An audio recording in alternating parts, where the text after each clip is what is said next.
Welcome to episode 11 of The Week in Gear, the show in which I rank the most exciting guitar gear released in the last 7 days, all the way up to my pick of the week. So, if you are a gear addict, make sure to hit that subscribe button and prepare to get gas. This week is full of new gear. It's slightly pedal heavy, and this list could have been double the length, but I decided to go for quality over quantity. Speaking of quality, that leads us nicely to this week's sponsor, stewmac. stewmac exists to help you make your guitar better, and the one simple job that most of us could do, but probably don't, is to clean and polish the frets of our beloved instruments. If string bending is feeling a little bit scratchy, or you've bought yourself a budget guitar, show it some love by taping up the fretboard and going at those frets with these stewmac fret erasers. Go on, grab the guitar nearest you and take a close look at those frets.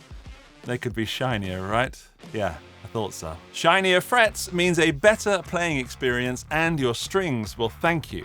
Follow the link in the video description to visit stewmac and get a special discount thanks to your old pal, TheGuitarGeek. Okay, let's kick off this week's top 5 gear list with not one, but 2 pedals from Warm Audio. First up is the ODD box, based on the recently out of production OCD from Fulltone. The ODD is capable of high gain whilst retaining dynamics. It's a hard clipping op-amp based overdrive designed to take clean tones into cranked amp territory. It has 2 voices, UK and US, and it's only around $120. Also from Warm Audio this week is the Mutation Phasor II, inspired by the Mutation Phasor II, with a few changes to the circuit. It's an optical phaser full of wobbly, swirly sounds that can cost you well over $500 for the vintage original.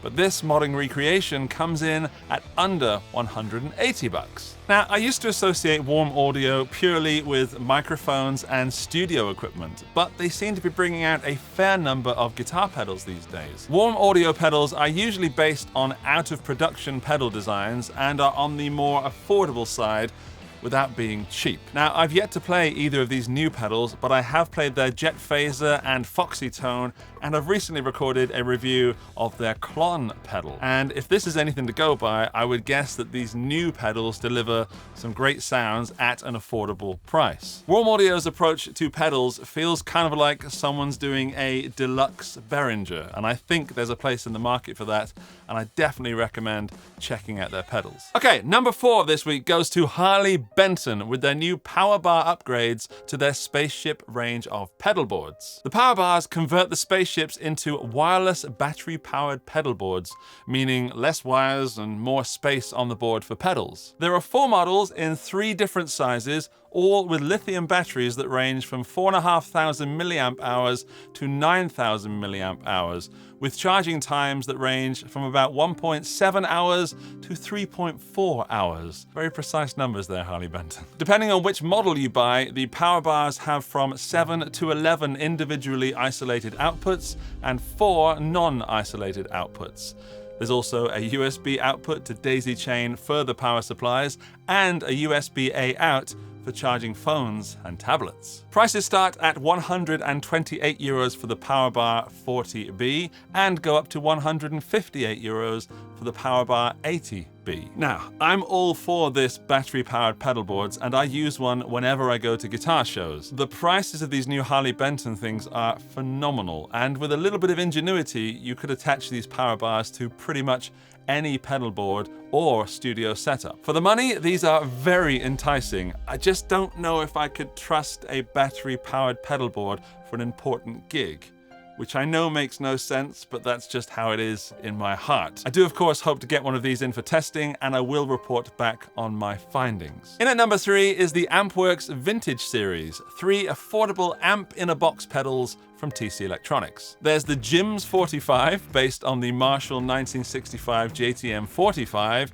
the DC30, based on the Vox AC30, and the Combo Deluxe 65, based on the Fender Deluxe Reverb. Firstly, I have actually played these. It was last year when I was at Gear Street, and I couldn't talk about them, so it gives me great pleasure to be able to uncork that secret and finally say, that these are phenomenal. The standout sound for me was the reverb on the Combo Deluxe 65. A good reverb is so important to me, and this is one of the best I've heard ever, and not just at this price point. And at Gear Street, I just got absolutely lost in it and wanted to run away with the pedal. The cleanest breakup on the DC30 is also great, as is the plexi gain of the Jim's 45. I think TC Electronic are onto a real winner here. All three preamp pedals have a cab sim output with official 𝗚𝗏𝗡𝗏 impulse responses, also a non-cab sim output, and a headphones out. There's also a USB connection for firmware updates that may also possibly be used to change that cab sim IR in the future. That's not official, that's just a guess from me. I hope that is the case because, you know, I like tinkering. They're priced at around 150 bucks and they are available now. So what TC have done here is taken a Strymon Iridium or a Walrus Audio ACS1 and split them into 3 separate pedals, making them affordable for more players.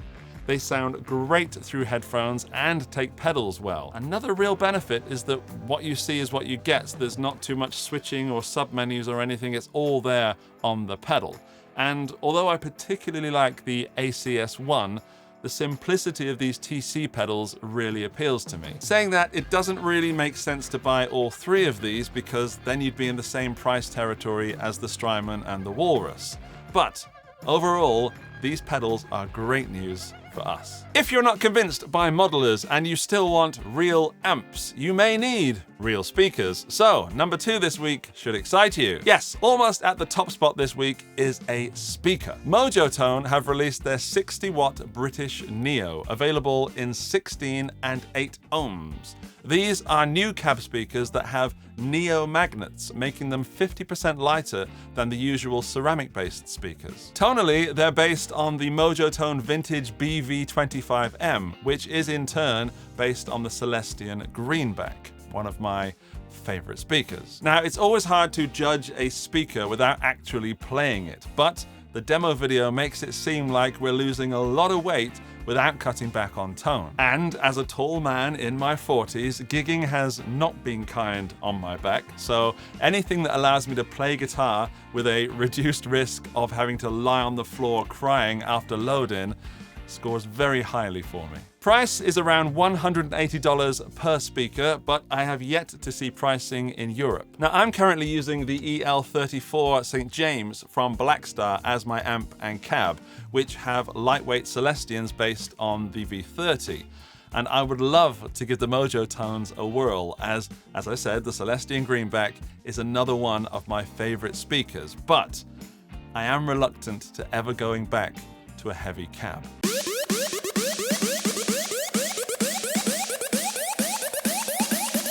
Pick of the week. Yes, my pick of the week goes to one of the most exciting fuzz pedals I have played in a while. It is the Beetronics Octahive V2. I reviewed this earlier this week, so I will put a link to that video right up there in that card for you to enjoy. The original Octahive was one of the first pedals from Beetronics, and for me, it defined their sound.